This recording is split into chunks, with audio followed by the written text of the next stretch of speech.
I will, all day and every day. Cheer for the Minnesota Twins today. Dave Cook is shrugging at me with his jaw agape. Why? Well, because I just figured something out, Brian. It's one of those truths in life. So the Twins haven't been able to develop pitching really my entire life. Well, that's because the song doesn't mention pitching. Yeah, it only says that the guys will knock the cover off the ball. Right. They needed to add something about throwing splitters or something. That would have helped. But to be fair, they've never addressed it until last season, so they would have changed the song a year ago. Well, no, they'd had to change it when it first came out, and that way, Louis Tion stays and some of those and Jim Codd and those guys. Right, because, we got guys who throw, 3-2 changeups on the corner, so we got to do something about that. The lyricist that is Dave Cook. I'm Brian Prudhomme. Welcome back to the Northland Sports Page. The last line of that Twins rouser is cheer for the Minnesota Twins today. We will do that despite it being December 9th because we pride ourselves on baseball having no offseason on this show. That's correct. So with that, we bring in Nick Nelson with Twins Daily. That's another organization kind of after our heart because, Nick, first of all, good morning. And I would imagine for you guys, baseball has no true offseason either. Good morning. Good to be here. Yeah, definitely not. It's a 12-month-a-year thing, but it's been pretty quiet this offseason, so we're struggling to find things to talk about, honestly. I was going to say, baseball having no offseason in the literal sense, that is the Twins right now. There has been no offseason, correct? Yeah, it's been not a lot to get excited about after that breakthrough season. They come right out and say they're going to drop payroll. They're very forward about that, and then everything that's happened since has been losing guys who were key parts of the team and no additions so far. So, moves are coming, but it's sort of an awkward phase to be in. There's not a lot to really wrap your arms around. But I want to address one of those losses that I do agree with you on because you defended this on Twitter, and maybe defend is not the right word, but it's close. The Sonny Gray uproar because we let him walk was, this is typical Twins not having the budget for it, and second in the Cy Young, and we just say see you later. For that price at that age, and with starts that were good numerically but still under duress, I kind of agree with the Twins for not going that route to keep him. Yeah, I think when you throw in the draft pick compensation that they got with him signing elsewhere, it's really a no-brainer. I think I'd be pretty hesitant to pay that kind of money to a guy who's going to be 34, 35, 36, coming off a career year, coming off throwing way more innings than he has in any of the past several seasons. There's a lot of warning signs there with Gray. And then you account for the fact that they're going to get basically a first-round draft pick in the same area where they drafted Chase Petty, who they traded in order to get Gray to begin with. I think that's how you keep that pitching pipeline developing. That's true, except, of course, the piggyback question then is the Twins are basically planning on Chris Paddock being unbelievable, aren't they? Yeah, they're going to need a lot from Paddock, but I have no doubt that they're going to add at least one more impact starter this offseason. So we'll see how ambitious they are in that pursuit. That's a great segue, Nick, because who's left? I don't want the Twins. We want the Twins to spend, but do you really want to spend, 3 years, $60 million on Lucas Giolito? How in the world do you, who is, Brian and I talked before the show that maybe they should just say, we're going to go with this rotation and spend the similar amount of money on two stud relievers. Yeah, the relief market might be a little more fruitful in that regard. I think that if they're going to add pitching, it's probably going to be in a trade. That's how they got Pablo Lopez. It's how they got Gray, Maeda, Paddock, Joe Ryan. All of these pitchers that are in the mix right now came through trade. So there's really not much reason to think they're not going to do that again, especially when they have this sort of stockpile of infielders that they can trade from. So one good segue deserves another because trades, you're right, it has been the, motivator, if you will, the MO of the Twins front office in the last couple of seasons. That's really the only Twins headline that there's been recently is, Jorge Polanco drawing interest. Are his days numbered? And if they are, does he net you back any kind of pitching that you can rely on, or is it just a prospect pipeline that you get back? Yeah, I'll be really curious to see what his market is like. I think the odds of him being traded are very strong. I would expect him to be gone by opening day next season. I just think with Julian breaking through, and a few other infielders that they have lined up, and, with, I think, Polanco's value still being pretty good, he's a very productive player. I think he's viewed very highly around the league. The question is, do people believe that he's healthy? He was still kind of limping around even in the playoffs this year, so I think it's a little hard to trust in those legs, and I think that's going to be the deciding factor in what they can get back. But he's under contract for 2 more years at a pretty good price, and he's been an all-star caliber player when he's healthy, so I do think people might be surprised by what they get back. So the question then I have is the sidekick. We've had Max Kepler's numbers were very, similar to Miguel Sano's for a couple of years. and now he had half a season where he tore the cover off the ball to just like the song asked for. Yeah. Are we way over? And I think the answer to this is yes, by the way. Are we way overvaluing that 3 months? And will the league overvalue that? If they trade Kepler, will they get a little more because, holy cow, look, he hit 300 in the second half? I think there's been a pretty high perception of Kepler because, he's a great defensive player. If you look at his StatCast measurables, he rates very highly in all these different traits that front offices like. And I think 1 year of control at $10 million compared to the market at corner outfield and right field especially, he looks pretty favorable. But yeah, I think, you look at the long-term track record, I think it's a little hard to buy into that. But at the same time, it looked pretty real. It looks like he kind of figured it out, overcame some of the things that have been holding him back over the years. So another one, I'm not really sure what the market will be like, but I think there will be a decently strong one. We are chatting with Nick Nelson of Twins Daily, talking about the Twins offseason or lack thereof in this instance. Nick, the segment before you, we play a game called Buy or Sell. And I asked the guys that were playing it with us this question because I said in 5 minutes, or 10 as it turned out to be, I was going to ask Nick Nelson. So here you go. Buy or sell that you're okay with the Twins' lack of activity, because as you look at the rest of the American League Central, this division isn't doing anything either. Cleveland's in a weird spot. Chicago's still seemingly in a fire sale look. Kansas City's too young. Detroit's probably the second best team in that division, but well behind the Twins. Yeah, I don't think at this point any of those teams would have an over-under of even a 500 record, would they? Maybe the Tigers, but these teams are unloading. White Sox are being pretty clear about blowing it up. Cleveland is cutting back payroll from a pretty low level already. These are not. I'm curious to see what Detroit does. I could see them making a significant push, but otherwise, there's no resistance in this division. It'd be the Twins for the taking, and it's really at that point you got to get some playoff starters and start thinking about that aspect. I agree with you, and that leads into the counter to that argument where you can be okay with the lack of activity because your division is fine, but you mentioned it yourself. It was a breakthrough season last year, so the division shouldn't be enough as a goal anymore. So should this team, we always see the meme or the picture on Twitter where it's the guy poking with a stick asking the team to do something. Should this team be more active because you want to take that next step because the fans are with you now? Yeah, no, they need to make some moves, and I'm confident that they will. I think they know that. These payroll implications, I'm not sure exactly how it's going to come to bear, and it's going to limit them, but it's something to work around. But they're going to find a way. They know they need more pitching. We saw what happened this year. The depth of pitching was huge. Tyler Mahle went down. That was a guy they were counting on as a potential frontline starter, and they barely even noticed it because they were set up to take that blow, and they got to be in that same place, I think, next year. So, there'd be no excuse for not making some significant additions, and I think they really need a guy that's going to be at that Sonny Gray level.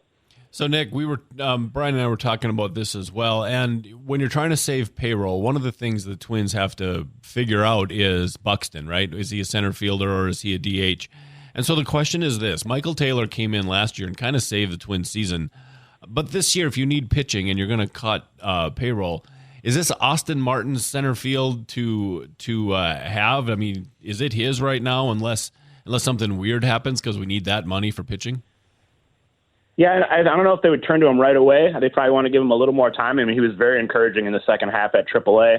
But, they also have Nick Gordon and Willie Castro, who are sort of plugs, interim guys you could use. I don't think either of them are ideal. I still think they'll go out and find another center fielder, though. They're just going to let this play out a little bit. The Donovan Solano and Michael A. Taylor signings both came very late last offseason because they just wanted to gather information and see where Buxton and Kirilloff were at. And I think that's going to be kind of the same thing this year. They'll see what's available in January and February. And I do expect them to still be active in that center field market just because, unfortunately, you can't count on Buxton. Although if he plays center field, that would be amazing. It would be. So we are talking about the Twins' lack of offseason, but there has been a busy one for the American League East. The Shohei Ohtani rumors, we still have to call them that, to the Blue Jays seem to be gaining steam, if you will. And then, of course, the New York Yankees are back to their old tricks of let's just buy the biggest superstars available in the game because we tried this homegrown talent thing and we haven't sniffed the World Series in a decade and a half. What do you think of Soto to New York? Because my first reaction, I sent somebody the puke emoji, but then I said, hopefully they do as well as the Padres did with him. Yeah, it's wild. It's utterly wild that a player of Soto's caliber has been traded twice before age 25. Right. Kind of hard to comprehend, but it's a huge move for them. He's going to be incredible in that ballpark and that lineup. As a Yankees hater, it's quite dreadful, but again, that's what the Twins are going to have to be gearing up to face in the postseason, so they better bring it this offseason. Are you a little bit surprised by something Brian Cashman said? And I thought, you know what, Falvey or Levine could say this about Buxton, but I just can't see him doing it. When Brian Cashman was asked about the Soto acquisition and are they done, he said every year we've had Giancarlo Stanton, he's had an injury. We got to prepare for that again. It's kind of calling somebody out. I just can't see Falvey or Levine saying, well, Buxton's made of glass, so we have to address it. The point is there. I just thought the wording was strange. Yeah, I mean, it's tough. At some point, it just kind of is what it is, right? But, these guys, obviously, I mean, Buxton especially, I mean, he works his ass off. It's really sad to see some of the comments online, but I mean, I get why people are frustrated. It's not having him on the field is a huge bummer, and he really changes the game when he's there, and that was true of Stanton as well. There's a lot of things in the sports world right now, Nick, where I ask myself, what kind of parallel universe am I in? The Timberwolves are actually good. I'm having a hard time grasping that. The Minnesota Twins won a playoff series this year, still kind of coming to grips with that. But then you look at this situation for the Minnesota Twins, and things are just kind of weird, where pitching is still their strength, even with the loss of Sonny and Kenta. Do we say that this pitching staff is in a good place?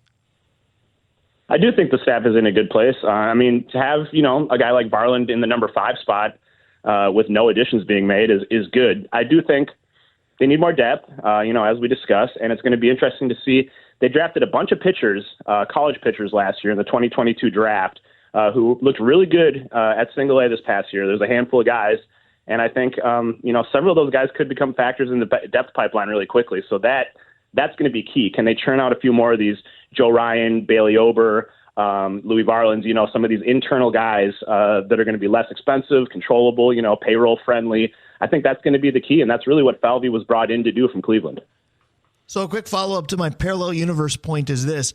Baseball seems to have forgotten already, and it wasn't that long ago, that their defending champions in the next season will be the Texas Rangers. I know that's strange to say, but here we are in the offseason, and it's still talking about the same big spending teams. The Yankees, the Padres being involved in the trade, of course. What is Toronto going to do or not do? Are the Texas Rangers just kind of over there going, we'll just win again, don't mind us? Well, I did see they were in the headlines yesterday saying that because of their TV situation, they might have to scale back their spending, actually. No, you mean that affects somebody beside the Twins? Don't tell Twitter. Don't tell Twitter. Wild. Yeah. Exactly. So, it just gives you some perspective that this is happening in a lot of places. But, they are locked into some big contracts already, so there's not too much cost cutting they can necessarily do. But, great year for the Rangers. It's funny, I went and had dinner with a guy last night. He's a Rangers fan, and before the season, we made a bet. Whichever team won first a playoff game, we'd buy each other dinner, and the Rangers ended up winning that by like 2 hours. That's not fair. You got to take that up with Manfred for start times. You lost on a technicality. Luck of the draw. Right? Hey, Nick, question for you on, you said, we have Louis Varland as our 5th starter. Are we really excited because we saw Louis Varland in the bullpen light people up, and now the expectation is he going to bring that? But that's why I don't want him to be the 5th starter. Right. No, I agree with what you're saying, Brian. I want Nick's take on this because they just put Balazovic in the bullpen period because his stuff plays up. Are we going to be disappointed when Louis is a 4 ERA starter?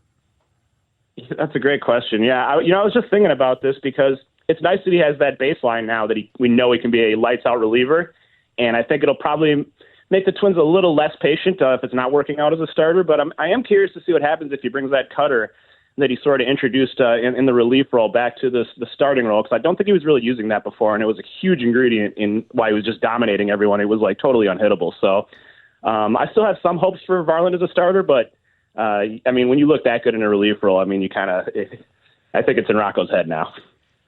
I would agree with that. Talking to Nick Nelson of Twins Daily. Nick, I want to close with this, and I want to apologize to you because I usually either open with it or put it in the middle or both. Talking to Nick Nelson of Twins Daily, some people out there might be going, what is Twins Daily? First of all, it's a website that I tend to be married to during the baseball season or even during the offseason. Tell everybody the great content that they can find and how to get it. Yeah, twinsdaily.com. Come and check out the front page. You can create your own blog. You can write. You can comment on the message board. Just conversations happening all the time, even here in the heart of December about baseball. We're always finding stuff to talk about and staying on top of the news and the rumors and everything. So come on by. If you're a big Twins fan, it's a great place for everyone. So right now, what is the most popular topic you think at Twins Daily? Is it the Joe Mauer, Willie, or won't he come January be in on the first ballot? I don't think he should, but there are a lot of people younger than me that vehemently disagree that he should be a first ballot. Is it this team needs to make moves because they haven't, or is it something else that we haven't addressed at all? No, I mean, it's, I think there's a lot of Joe Mauer talk and just the rumor mill, picking out whatever we can. As you mentioned, there's Jorge Polanco's had his name out there a little bit. But I think everyone's really just waiting for the big dominoes to fall, mainly just Ohtani. So, there's always something going on. All right, Nick, we appreciate your time. We do each and every time you join the show. We are bumping you out with the song You Ain't Seen Nothing Yet because we think it's the perfect title song to the Twins offseason. Hopefully by the time we chat again, things are much, much different. But I'll tell you what I hope isn't different. The Twins winning the American League Central. Thank you again, my friend. Appreciate it. Hey, sounds good. Appreciate you guys. Absolutely. That's our guy, Nick Nelson of Twins Daily. When we come back, we go local. This place loves hockey. We love to skate. There's an opportunity to do that. We'll tell you all about it when we come back. A little cold as ice. It is December 9th, and I'll tell you what, Mother Nature did not get that memo. It is not cold as ice out there. Dave Cook is fumbling his headset, but he'll make his way back to the show here shortly. I'm Brian Prudhomme. He is Dave Cook. We are the Northland Sports Page. Set to talk a little bit of hockey, but more specifically the skating aspect. But again, we can't talk anything without our great sponsors. Yeah, let's start with Arola Architecture Studio. Once again, we talk about, if you need anything architecture related, whether it's your business, your home, who he could do a good job if the city of Duluth called him and he could retile the tunnels into something that was pretty. There you go. Basically, if you have architectural issues and you need somebody to draw something up for you, contact Ryan. Yeah, we promise he'll do more than sidewalk art. Right. He's kept us going, and it would be good if our people that enjoy the content would do the same for him. Hoops Brewing, we just talked to Dave a minute ago. Brian, what's out today? Some sort of beer? Cherry Ale. Oh, yeah. I will be there right after high school hockey on these airwaves. Denfeld Orono at 2. Brian Prudhomme, Cherry Ale, about 5. And a short-term run. He said that there's more cherries, less quantity, so if you want yours, you got to go get it. OAR Holdings, Kraus Heating and Cooling, your Carrier HVAC authorized dealer. Advantage Element Screen Printing, Sammy's Pizza, the Blackwoods Group, including their locations on London Road, in Proctor and in Two Harbors, Blackwater Downtown and Tavern on the Hill, Avenue 45, the Mount Royal Bottle Shop, Stewart's, Bikes, Sports, and Trophies, Pier B Resort, Kohler Toyota and Kohler Hyundai, Comfort Systems of Duluth, Mike Regan Christensen Group Insurance, and Brian, let's go back to Arola Architecture Studio. Absolutely. We do appreciate them. Dave Cook, you may remember about a year ago at this time, I think it was maybe a year ago as well, we talked about the Great Skate, or the Portman Great Skate, I believe is the technical term, and that's called an annual event. It's time to talk about it once again. Absolutely. One of the great things about our community is our rinks, right? The different parks in the area that have rinks associated with them, and more groups are coming together to help fund and make them better. And this is the big thing about the Portman Great Skate, is it's your opportunity to come and have fun, raise a little bit of money to make the make the rink and the area around the rink more fun. Absolutely. And last year we had the help of Keith Johnson to promote the event, and he's so gracious to do it again. We appreciate it. Keith, good morning. Good morning. So let's talk a little bit about that Great Skate, because I want to emphasize the skate piece, because yes, this is a hockey fundraiser, but you don't have to come play hockey next Saturday. You can come and skate, correct? Well, we'll see what the weather does for us, first of all. But yes, anybody, thinking back to last year, it turned out to be a great event. We had a lot of community members come and just get on the ice, the pleasure rink, both of our hockey rinks that we had going. Anybody can come and enjoy the festivities. We have food available for purchase.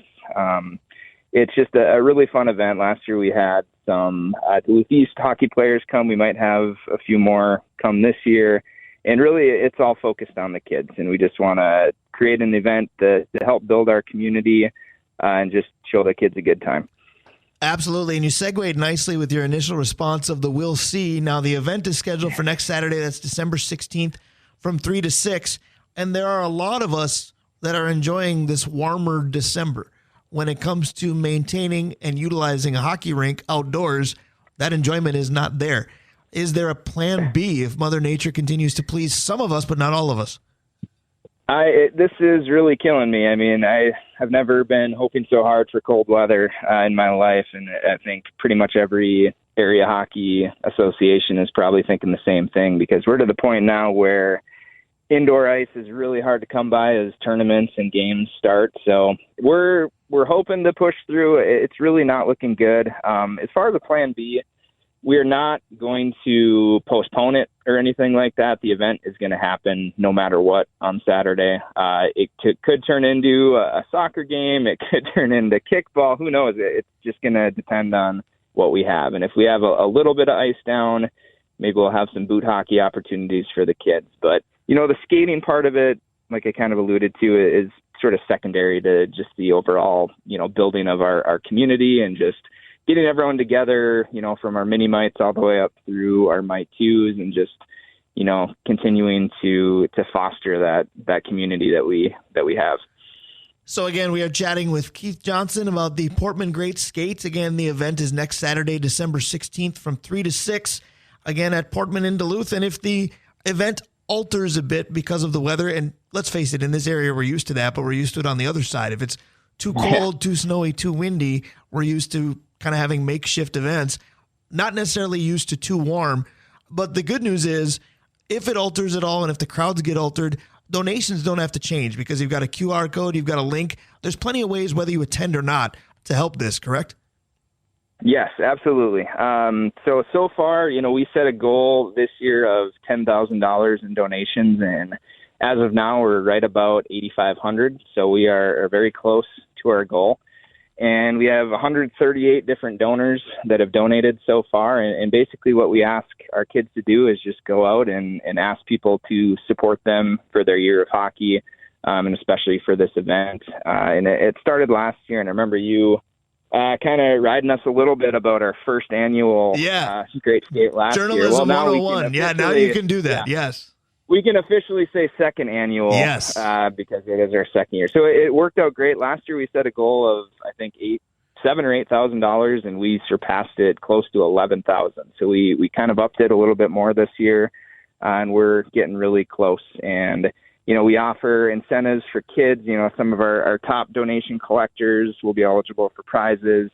This year new, we have standings for all of our teams, like how much can their own team donate. We'll give a pizza party to the top Mite 2 and the top Mite 1 team who raises the most. So kids really get into it. The parents do too.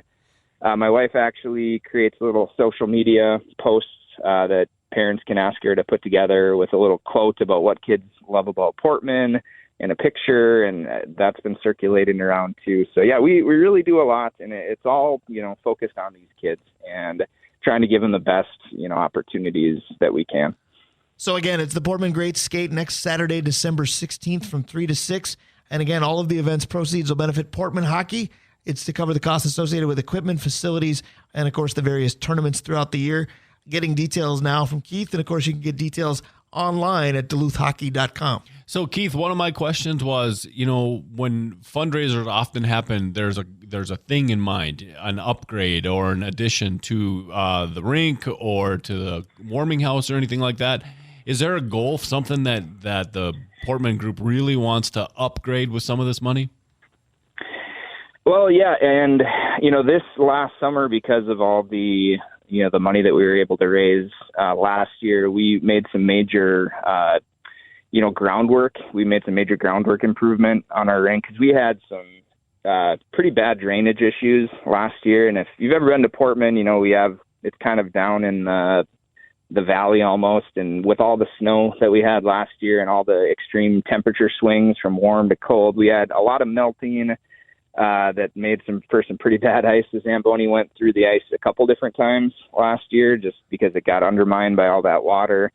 So we put in a lot of money to hopefully address those issues this year. A big cost for us this year too has been, indoor ice, and that's going to be continuing here. We're going to try to find ice wherever we can get it. And it's nice knowing that, because of the efforts of all the kids, like, we have that money to spend. So we've found ice up in Two Harbors. We've gone to Carlton, and it is nice not really, having to worry about those sorts of things too much. The more hockey we can get these kids playing, the better.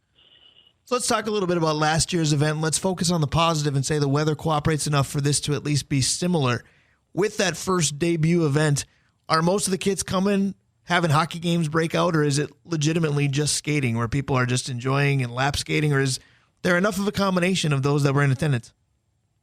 So we ran some games. So we didn't have actual, hockey games going on. Kids do enough of that, but we had sort of one where they had to skate so many laps in a certain time. We had an obstacle course set up for kids. We had some shooting games for them to participate in. And yeah, those could all happen again. They might not. So it could be a last-second decision for how the actual event will take place. But we're pretty confident no matter what direction we take, everyone will have a lot of fun. Yeah, looking at my weather app, I'm hoping for you guys next week, but Mother Nature too cooperative for those that like high temperatures. But at the same time, I want to talk a little bit about that because it could cause some difficulty for next Saturday's event. But the warm weather's been here for a while. How much havoc has that already wreaked on the schedules for the various levels at Portman? So this week would have been the week where we started outdoor practice on a typical year. So we get so much indoor ice from Daha in October and November, before those tournaments get going. So Daha allocates ice, and then we can also go out, like I said, and find more opportunities at some of the local area rinks. But now this is to the point where we don't have it, and it's not really available. So we're hoping that more opportunities will come, but it is wreaking some havoc on us right about this time of the year. So again, the Great Skate for Portman Hockey will be December 16th. That's next Saturday from 3 to 6. That's perfect timing because I don't know if you're a Vikings fan like I am, but the Vikes have been flexed, if you will, to a Saturday noon game at the Bengals. So people looking for a post-game activity, that's pretty perfect. Yeah, I didn't even know that. All right. I there you go. go. On top of that breaking news information for you. Trying to help as best I can. Yeah. Absolutely. So speaking of helping, though, again, if attendance is tough for some people, there are ways to donate, ways to still help out. Maybe you're someone like me who can't skate if they tried, but still want to help the community. Recap for us again, Keith, how people can do that. Sure. If you go to portmanhockey.com, front and center on our website is a QR code and also a link to click on. Explains the process. And if you have a skater in mind that you want to sponsor, if you're making a PayPal donation, you just attach their name in the comment, and it goes to the standings that we're keeping and all the awards. And one other thing, too, I did want to mention is we do have some generous sponsors helping us out with this, too. Sammy's Pizza is one just across the street. OMC is donating this year. Super One, Play It Again, Costco, and also UMD is helping us out. So, yeah, we couldn't do this not only without the kids' support, but also, our community sponsors, too. Absolutely. We know exactly what that's like here at the Northland Sports Page. Speaking of which, I know I rode you guys a little bit and you called me on it, and I appreciate it because I've known you and your wife for a while, so I don't mind chuckling about it. The journalist in me didn't like the term first annual because I used to do it, and I got a lot of grief for it too. But now that it is indeed an annual event, it sounds like it's going to want to become that for years to come. If there are businesses out there listening going, you know what, I'd sponsor that, how can they do that? Sure. Yeah, you can reach out to our email inbox, portmanbruins@gmail.com. And I'll be the one monitoring that so I can pass that information along to, the board members who are, putting their time and effort into making this great skate happen. portmanbruins@gmail.com. All right, Keith, so anything on the proverbial wish list for next Saturday besides cool enough weather to pull this off? What Dave kind of alluded to it earlier, but the big kind of elephant in the room that Portman has a need for is what? I would say just continued facility upgrades. The indoor portion of our building is old, and there are definite improvements that need to be made. We're looking ahead, to the future and some of that athletic reinvestment money coming in. So I think there's going to be a matching portion that we might be in charge of. And to down the road, 5 years down the road, Portman could look a lot different than it currently does right now.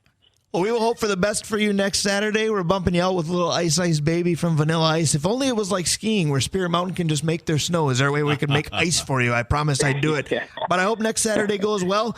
Thanks for making this Saturday go well for us and joining us again. We appreciate it.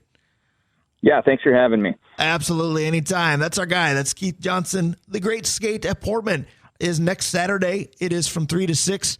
We hope. Who knew that too warm would be a bad thing, but in that scenario, it is. Yeah, it stinks when you have a fundraiser based around ice and you're not going to have ice. That does make it difficult. That does make it hard difficult. to argue with that. Hard to argue with a good segment there, though. We've got one left. You know who's coming. Vencie Glenn. We do the safety dance. Talk to our favorite safety in just a moment. Last segment. Stick around. We'll be right back. It is our final segment on the Northland Sports page. You know what it is. That's the safety dance, which means it's time for our favorite safety. Vencie Glenn joins us as part of the Drawing Lines segment. Drawing Lines was invented by the OG of our old architecture studio. I will cover that one. You're going to take care of the rest, Dave Cook. Job, Brian. You did a nice job of covering a Roll Architecture studio. I just want to say that was quality. Thank you. Absolutely. I didn't do a very good job of turning your mic on. Hoops Brewing, where you can get your cherry ale starting now, and you better get it because they're not going with a long version. They're going with a very cherry version. Don't threaten me with a good time. OAR Holdings, Kraus Heating and Cooling, your Carrier HVAC authorized dealer. Advantage Element Screen Printing, Sammy's Pizza, the Blackwoods Group, including their locations on London Road, in Proctor, in Two Harbors, downtown here, Blackwater, and Tavern on the Hill, Avenue 45, the Mount Royal Bottle Shop, Stewart's, Bikes, Sports, and Trophies, Pier B Resort, Kohler Toyota and Kohler Hyundai, Comfort Systems, and Mike Regan at Christensen Group Insurance. So incredibly grateful for our great sponsors, very grateful for the weekly appearances that Vencie Glenn appears to be ready to make each and every Saturday with us, at least during football season. I love talking to him anytime. We get to talk to him a little bit more today, a little longer segment for him. 2-5, good morning, sir. How you doing? I'm great, guys. How are you? Doing very, very well. We can hear you perfectly. During the break there, we couldn't, but I'm glad that we can now. So technology was in our favor. Speaking of in our favor, the Vikings out in Vegas, do you expect things to work out in their favor tomorrow? They've been an enigma their last couple games. We never know what to expect. Is Jefferson playing this game? Word is yes. Word is yes. Okay. This two very alike teams. Both of them are struggling on offense. I think I will give the Vikings the edge as far as defensive performances been played. But this is just two teams just trying to find their identity and maybe scrap their way into the playoffs with a little help from other teams out there in their divisions. But Raiders aren't going to the playoffs. They're just trying to find their identity so they have something positive to go into next year with.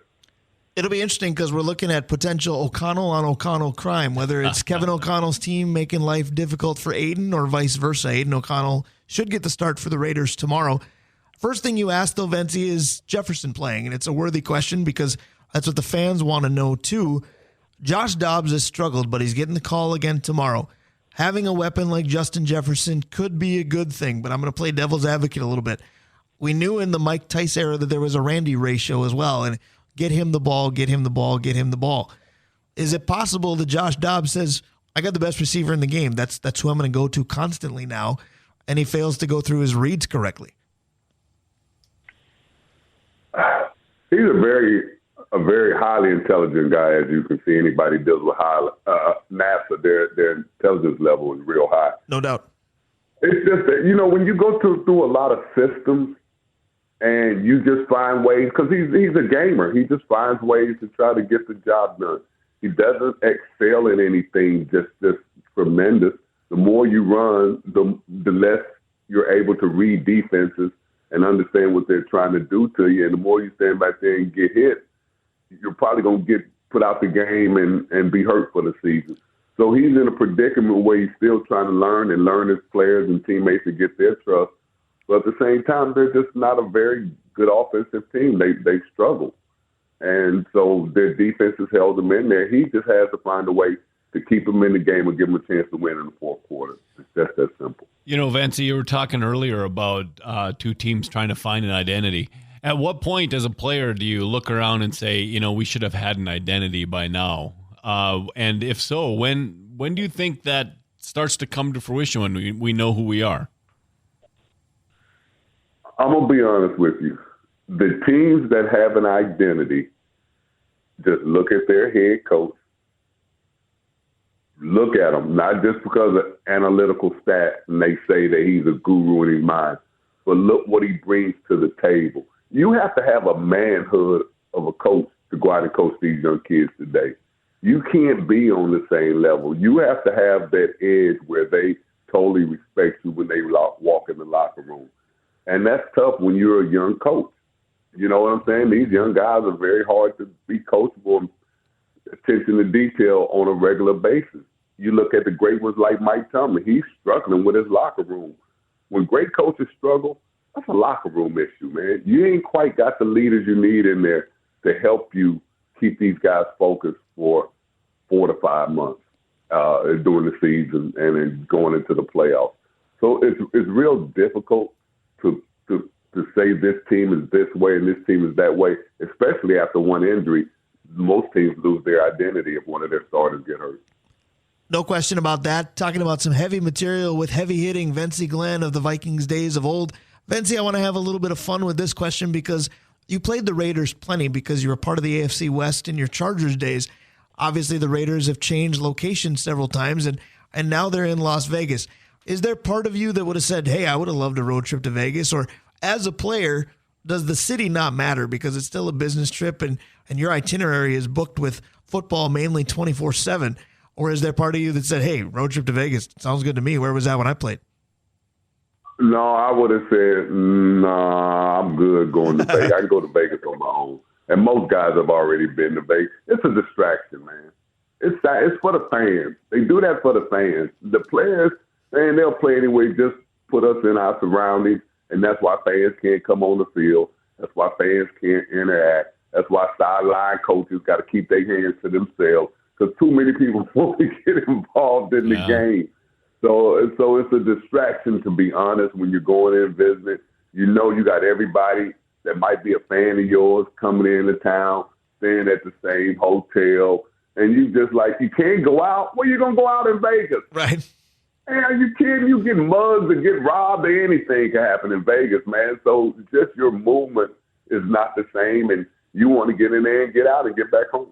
That's why they say what happens in Vegas stays in Vegas. But one quick piggyback off of that, we've seen Vegas make it as an NHL market. That team is succeeding and the fans are following accordingly.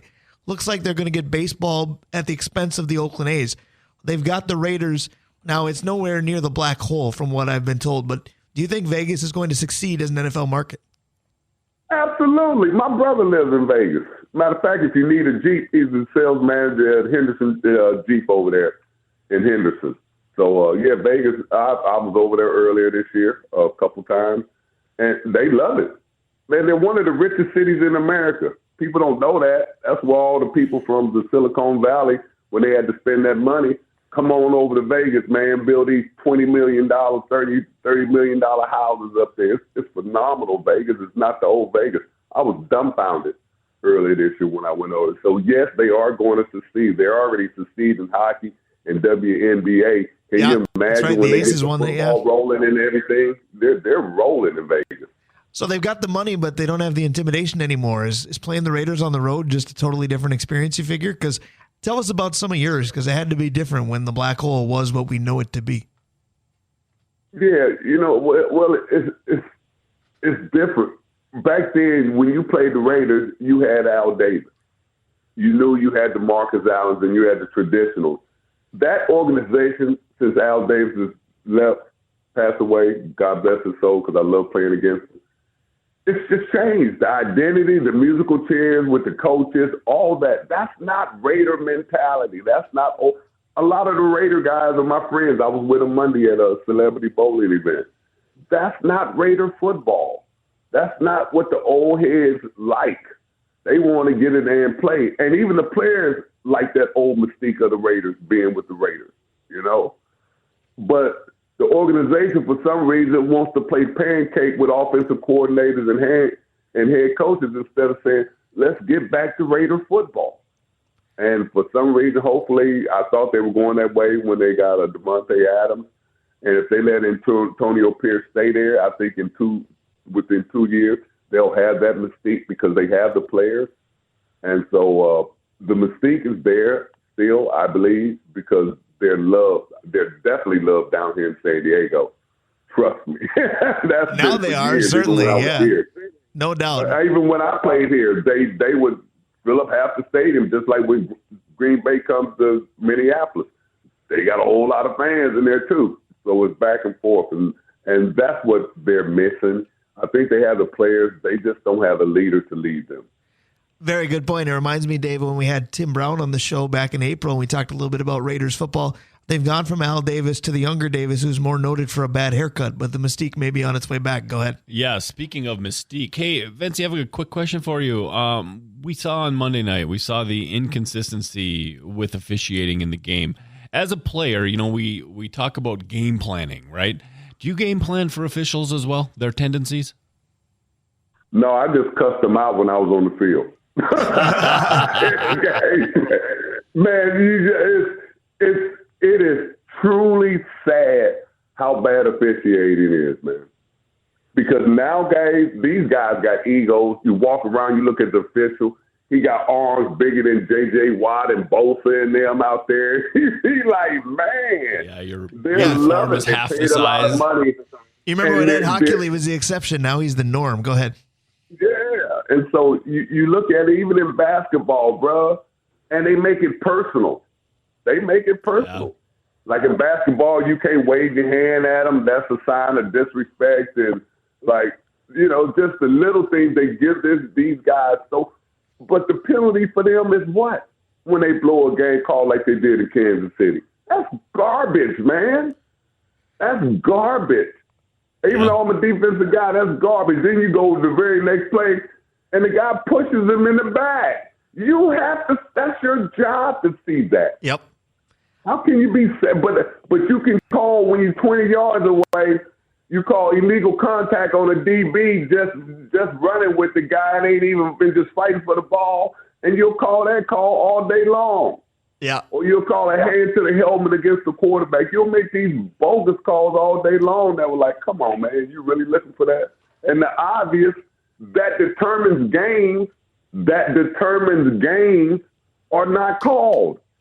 As a player, as a fan, as just somebody watching, I'm mad because I know in the real world that's BS. I don't care. Yeah. Don't tell me how great you are. No, you're absolutely right. You're absolutely right. They doubled and tripled down on terrible calls or no calls down the stretch of that Chiefs-Packers game specifically.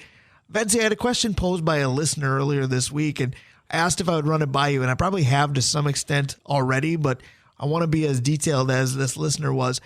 Now, we've talked about how many first-string quarterbacks have gone down this season. You know, Cousins, Burrow, Rodgers, several more. Nobody looked at this game against the Raiders and said, can't wait to see Josh Dobbs against Aiden O'Connell in December. That wasn't on anybody's docket.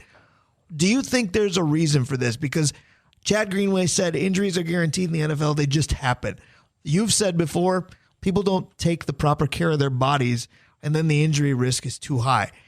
Is it a mixture of those two things? Is it how much quarterbacks are dropping back to pass because that's the way the game is played? Or is this just bad luck? Because we've got a lot of big-name quarterbacks done already. Is that your question or Dave's question? That's me. Okay, then you have caught up this year with Dave on a great question. That's a great question. I've been waiting to have this conversation with you guys. I'll take Good that. Question, my man. All right. So this is what happened. You put so much emphasis on the quarterback in the NFL and the wide receiver. And I think I kind of mentioned this. You just put so much emphasis. You're trying to make these quarterbacks out to be the next Peyton Mannings and Drew Breeses and things like that. They aren't these guys. Oh, he's a great athlete. He can run. He can do this. Oh, this receiver makes these great catches. That's because the game has allowed them to prosper in that kind of environment. So what happens? I'm Jefferson. I catch 119 balls a year. That's probably 155 to 60 targets. Right. That's 119 hits my body got to take, probably a few more if I'm blocking and doing some other things. Are you able to take that kind of hit week in and week out for the next 9 years? No. Tom Brady said it great a couple weeks ago when he was talking about the mediocrity of NFL. He didn't throw guys, put the ball over the middle for guys to get knocked out and things like that. That's the quarterback's job. But now since you can't hit, these quarterbacks just throw it up. And they put these receivers in vulnerable positions. They're going to get hit, and the DB's going to get flagged because this guy's up in the air twisting and turning. and you're going to lay wood to him because he's vulnerable. Why is he vulnerable? Because the way the quarterback threw the ball and made him vulnerable. If Joe Montana would have threw it to Jerry Rice, when Jerry Rice would get knocked out, Jerry Rice would have been in the league for 3 years and done. Good quarterbacks don't put their players in positions to get hurt. So now, you got to, when I play, you average 28, 29 passes a game. You get a 2 minute, you might get to 34, 35, where somewhere up in there. But these guys are throwing so much that you don't have the guys to block them. And these DNs are good, and sooner or later, they're going to get hit and they're going to get hurt because they're not training their bodies to get hit and hurt. So it's just the way the league is, and they put so much emphasis on the quarterback now. If you ain't got a good second-string quarterback, you can pretty much kiss your season goodbye. I think you're absolutely right. Vencie, that's a great way to end the show. You are the best. We will talk. You and I will talk probably tomorrow, but I'll talk to you on the air next Saturday.